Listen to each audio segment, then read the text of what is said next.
Je vous propose aujourd'hui une méditation à partir de ce passage du prologue de l'Évangile selon saint Jean, chapitre 1, versets 1 à 14. Au commencement était le Verbe, et le Verbe était avec Dieu, et le Verbe était Dieu. Il était au commencement avec Dieu. Tout fut par lui, et sans lui rien ne fut. Ce qui fut en lui était la vie, et la vie était la lumière des hommes. Et la lumière luit dans les ténèbres, et les ténèbres ne l'ont pas saisie. Il y eut un homme, envoyé de Dieu, son nom était Jean. Il vint pour témoigner, pour rendre témoignage à la lumière, afin que tous crussent par lui. Celui-là n'était pas la lumière, mais il avait à rendre témoignage à la lumière. Le Verbe était la lumière véritable, qui éclaire tout homme. Il venait dans le monde, il était dans le monde, et le monde fut par lui, et le monde ne l'a pas reconnu. Il est venu chez lui, et les siens ne l'ont pas accueilli. Mais à tous ceux qui l'ont accueilli, il a donné pouvoir de devenir enfants de Dieu. À ceux qui croient en son nom, lui qui ne fut engendré ni du sang, ni d'un vouloir de chair, ni d'un vouloir d'homme, mais de Dieu. Et le Verbe s'est fait chair, et il a habité parmi nous, et nous avons contemplé sa gloire, gloire qu'il tient de son Père comme Fils unique, plein de grâce et de vérité. On appelle parfois l'évangile de Jean l'évangile de la grâce. En effet, le prénom Jean, dans son sens hébreu, veut dire Dieu fait grâce. La venue du Messie ouvre un temps nouveau, qui n'est plus le temps de la loi, mais celui de la grâce, qui est offerte à tous ceux qui croient en Jésus et qui croiront à sa parole. Lui qui est la parole faite chair. C'est ce que veut dire le mot verbe employé par saint Jean. Du latin verbum, qui est l'équivalent de logos en grec et qui veut dire parole.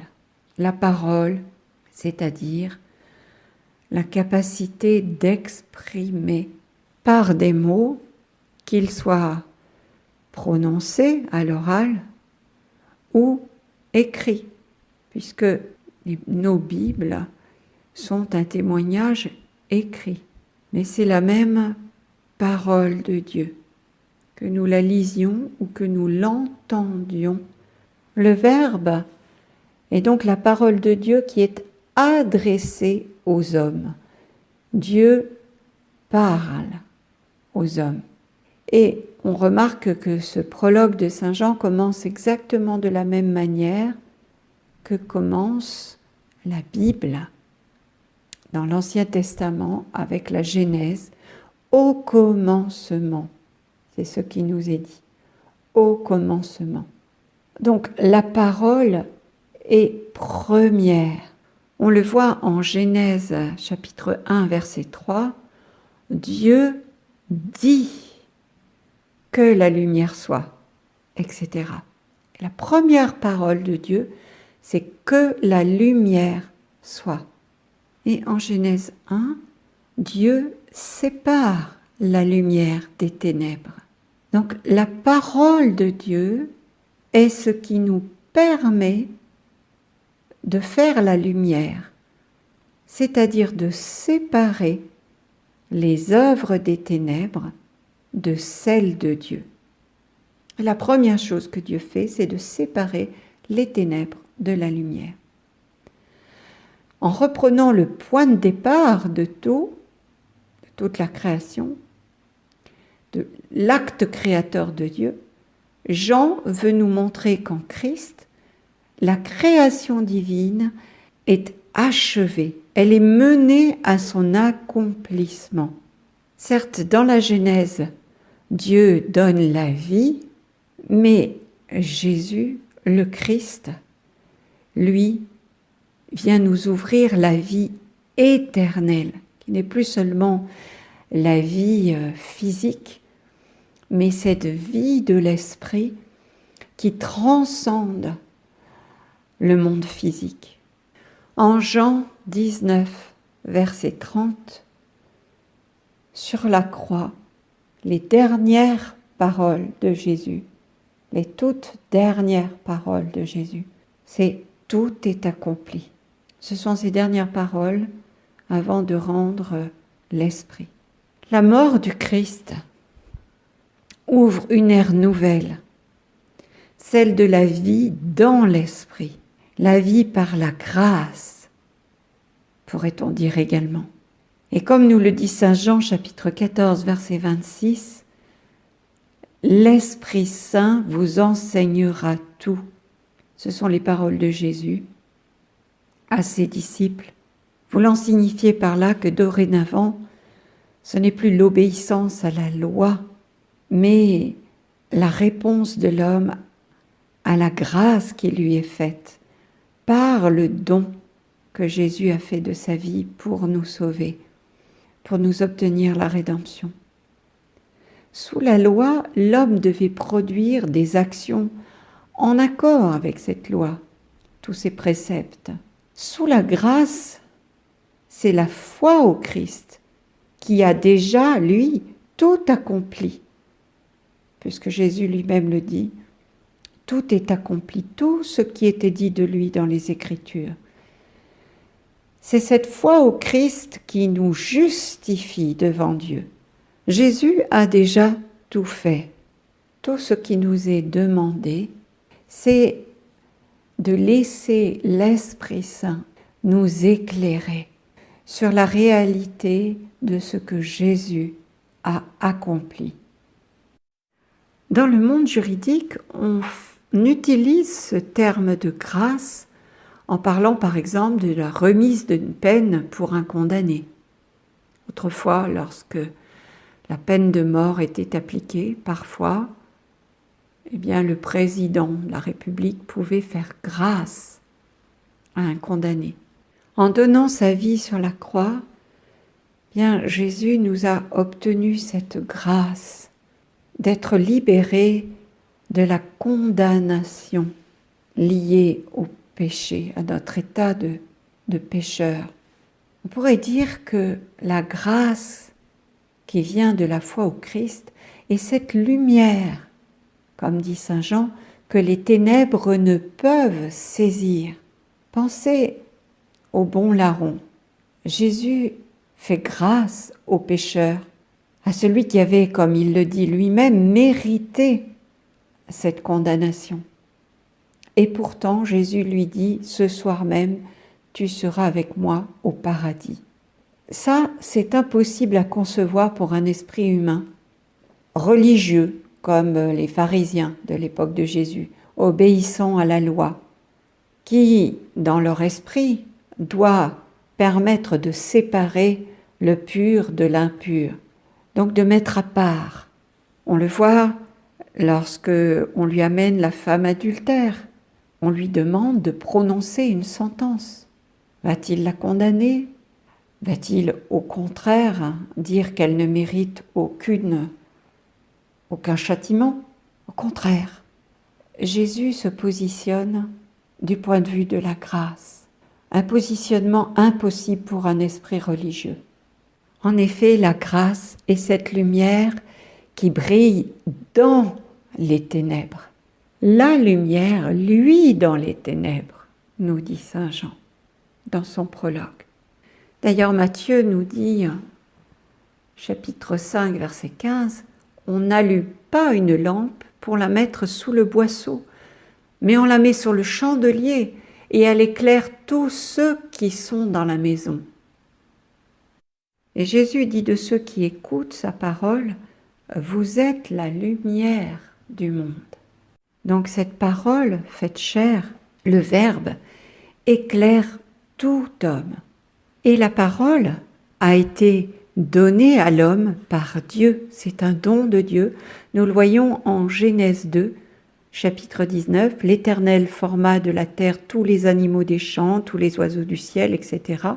et les fit venir vers l'homme qu'il avait créé, afin que tout être vivant portât le nom que lui donnerait l'homme. Dans le sens humanité, bien sûr, l'homme et la femme. Donc nous voyons que seuls l'homme et la femme reçoivent ce don de la parole, parce qu'ils sont créés à l'image de Dieu, qui est parole. Et une parole qui crée, une parole qui réalise ce qu'elle dit.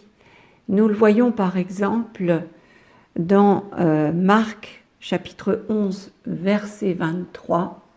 Jésus, prenant la parole, leur dit, juste après avoir l'épisode du figuier desséché, « Ayez foi en Dieu.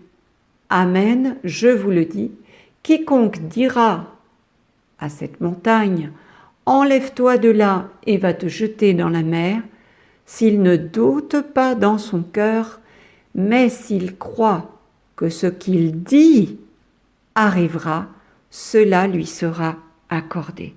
Dans la parabole du fils prodigue, nous voyons à la fin de cette parabole que le père répond au fils aîné, qui se plaint de tout ce que l'on a fait pour le fils cadet. « Tout ce qui est à moi est à toi ». De cette manière, il nous rappelle que nous sommes des enfants, des fils et filles de Dieu, et que l'enfant reçoit tout de son Père. Alors s'il est vrai que le langage, qui est la capacité de s'exprimer à travers des mots, une articulation, et il y a une multitude de langages dans le monde, de langages différents, si le langage est quelque chose qui est appris, que l'on apprend de ses parents, de ses proches, dans le milieu dans lequel on évolue enfant, la parole, nous la recevons de Dieu, qui est notre Père véritable, dans la foi. Et dans la foi, inspirée par l'Esprit, nous pouvons faire les œuvres de Dieu, tout simplement par la parole. La parole de celui qui a foi en Dieu peut soulever des montagnes, déplacer des montagnes. Cette parole peut guérir.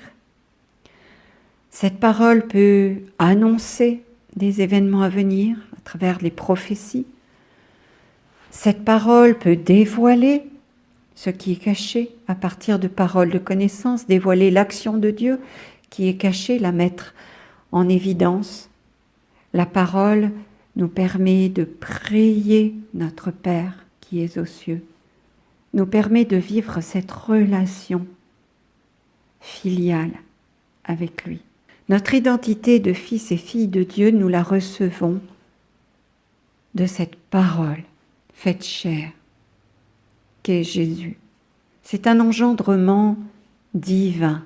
Et Saint Jean nous le dit dans ce prologue, « Tous ceux qui l'ont accueilli, il a donné pouvoir de devenir enfants de Dieu, à ceux qui croient en son nom, lui qui ne fut engendré ni du sang, ni d'un vouloir de chair, ni d'un vouloir d'homme, mais de Dieu. » Dans le credo, nous disons Christ est Dieu, né de Dieu. Il a donné pouvoir de devenir enfants de Dieu à ceux qui croient en son nom, donc nous sommes nés de nouveau, selon l'Esprit, et non selon la chair.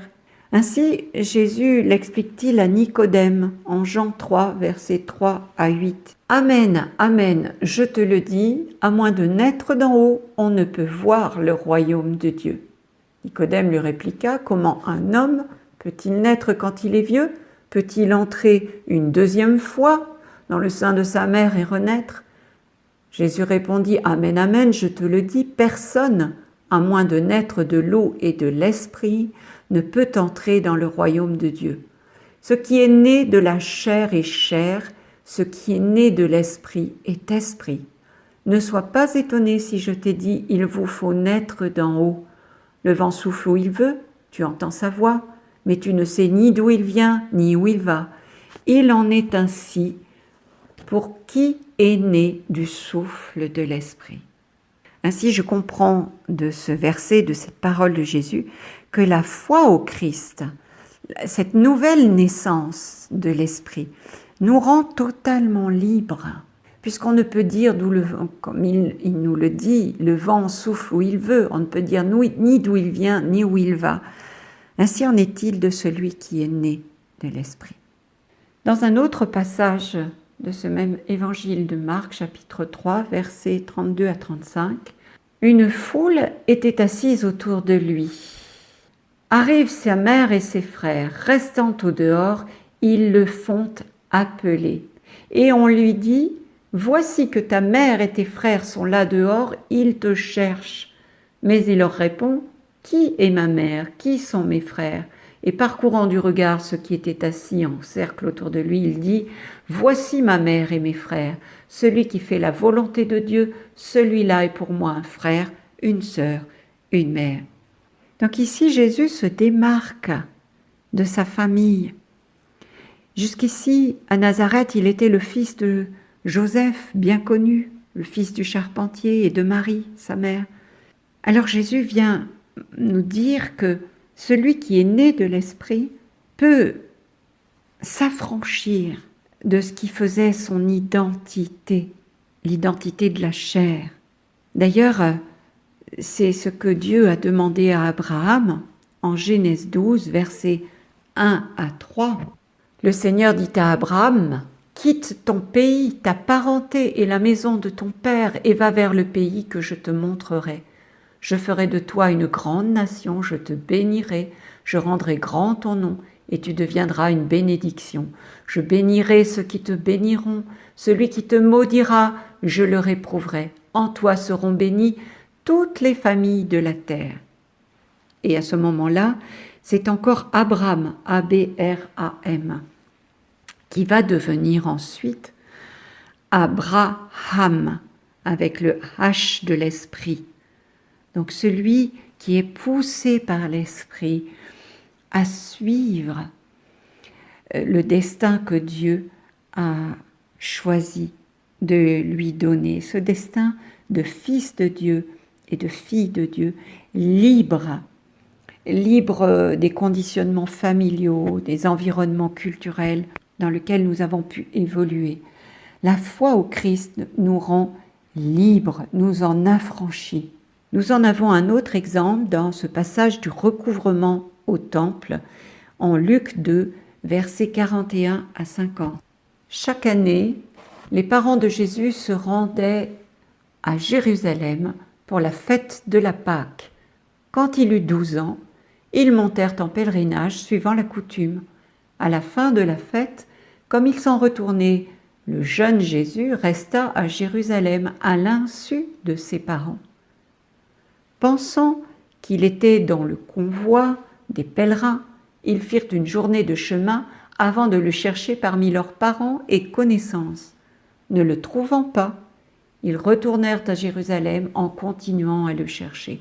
C'est au bout de 3 jours qu'ils le trouvèrent dans le temple, assis au milieu des docteurs de la loi. Il les écoutait et leur posait des questions. Et tous ceux qui l'entendaient s'extasiaient sur son intelligence et sur ses réponses.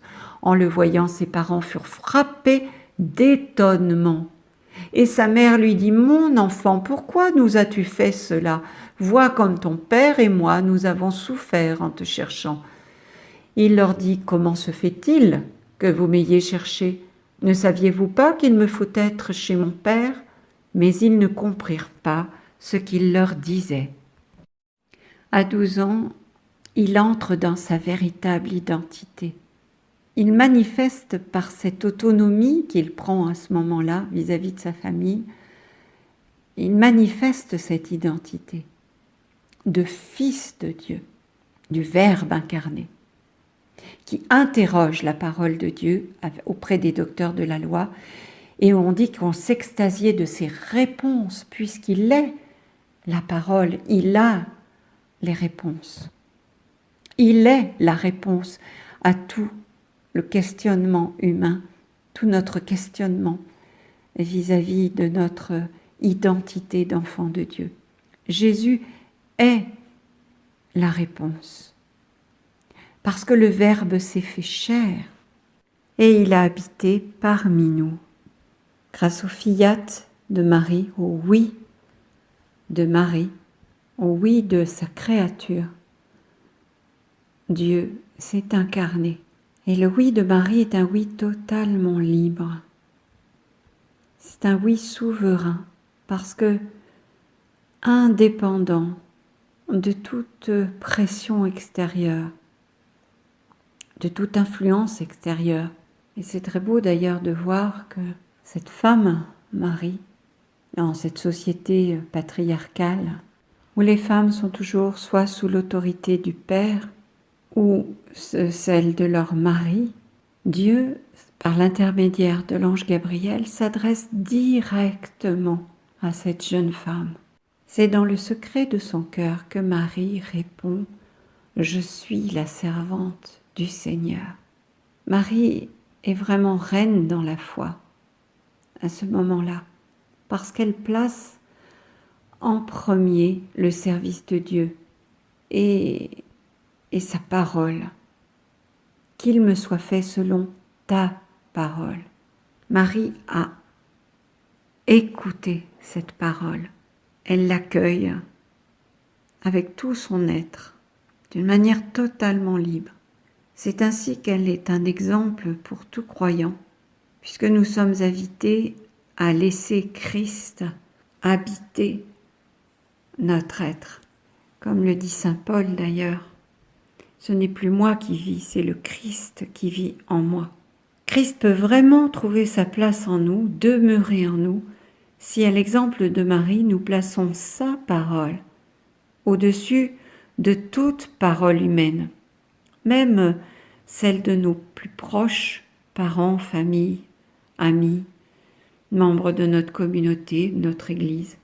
Et d'ailleurs, Marie n'en dit rien au premier concerné, qui est Joseph, avec qui elle n'est pas encore installée, mariée. Elle fait totalement confiance à Dieu.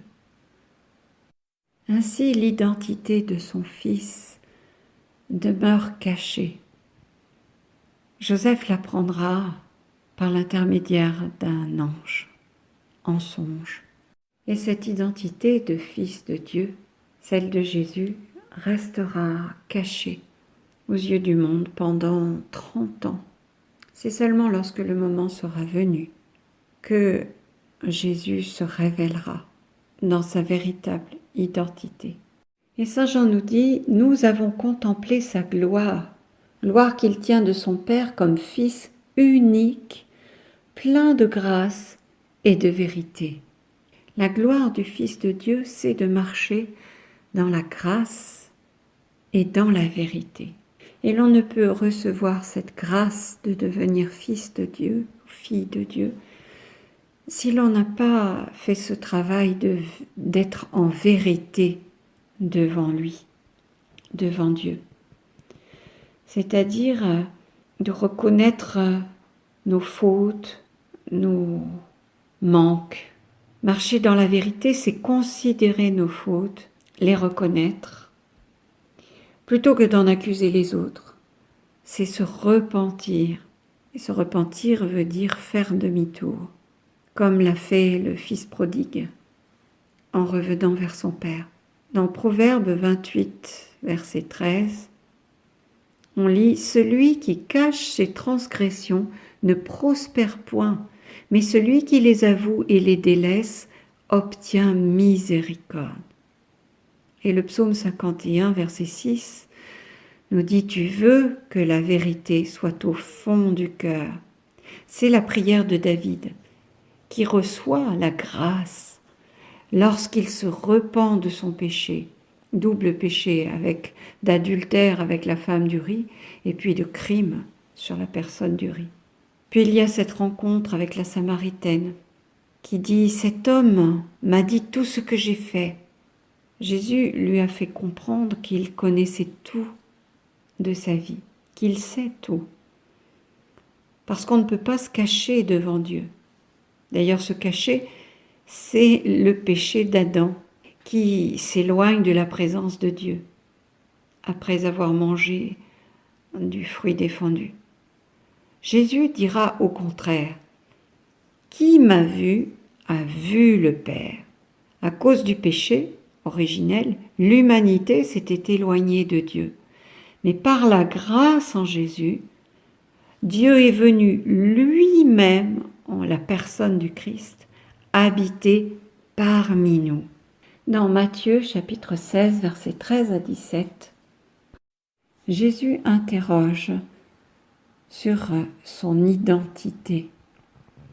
Que disent les gens de lui? Alors ils lui répondent pour les uns Jean le Baptiste, pour d'autres Élie, pour d'autres encore Jérémie ou l'un des prophètes. Alors Jésus demande, et vous, que dites-vous pour vous? Qui suis-je? Alors Simon-Pierre prit la parole et dit, tu es le Christ, le Fils du Dieu vivant. Prenant la parole à son tour, Jésus lui dit, heureux es-tu, Simon, fils de Jonas, ce n'est pas la chair et le sang qui t'ont révélé cela, mais mon Père qui est aux cieux. Oui, seul le Père pouvait révéler cela à Simon-Pierre. Seul Dieu peut nous révéler notre véritable identité lorsque nous nous plaçons sous sa paternité divine. Dans 2 Corinthiens chapitre 5 verset 17, Paul nous dit « Si quelqu'un est en Christ, il est une nouvelle créature. Les choses anciennes sont passées. » C'est-à-dire l'orgueil, l'égoïsme, les passions, tout ce qui pouvait nous habiter. Voici, toutes choses sont devenues nouvelles. Notre vie nous apparaît sous un nouveau jour. Saint Paul l'explique ainsi dans Éphésiens 4, 22 à 24. Cela consiste à vous débarrasser de votre ancienne manière de vivre, celle de l'homme que vous étiez autrefois et qui se corrompait en suivant ses désirs trompeurs, à être renouvelé quant à votre esprit et votre intelligence, et à vous revêtir de l'homme nouveau, créé conformément à la pensée de Dieu, pour être juste et saint, conformément à la vérité. Dans Apocalypse, chapitre 2, verset 17, nous lisons que celui qui a des oreilles écoute ce que l'Esprit dit aux églises, au vainqueur, c'est-à-dire celui qui aura su se repentir et accueillir cette grâce de devenir enfant de Dieu, je donnerai de la manne cachée et je lui donnerai un caillou blanc. Sur ce caillou est écrit un nom nouveau que personne ne connaît, si ce n'est celui qui le reçoit. Selon une coutume romaine, on utilisait un caillou blanc ou un caillou noir pour délibérer dans une cour de justice. Si le prisonnier recevait un caillou blanc, il était innocent. Si c'était le caillou noir, cela signifiait qu'il était coupable. C'est de cette manière qu'on pouvait prononcer le jugement. Ainsi, dans Apocalypse, on nous dit que le vainqueur reçoit le caillou blanc, celui de l'innocence. Donc la grâce renouvelle totalement celui qui la reçoit, de sorte qu'il devient une créature nouvelle, qui reçoit donc un nom nouveau, qu'il est seul à connaître, celui qui le reçoit. Il y a cette intimité nouvelle qui se crée avec notre Père du ciel. Ce nom nouveau, c'est notre identité en Christ. Identité qui reste cachée en Dieu, puisque seule la personne qui le reçoit connaît ce nom nouveau. et Dieu, bien sûr, qui lui a donné. Le bienheureux Carlo Acutis, qui a été récemment béatifié, disait « Tous naissent comme des originaux, mais beaucoup meurent comme des photocopies. » Nous sommes appelés à être des enfants de Dieu, des fils et des filles uniques, aimés d'un amour unique. Chacun avec son originalité propre. Merci pour votre écoute. Soyez bénis.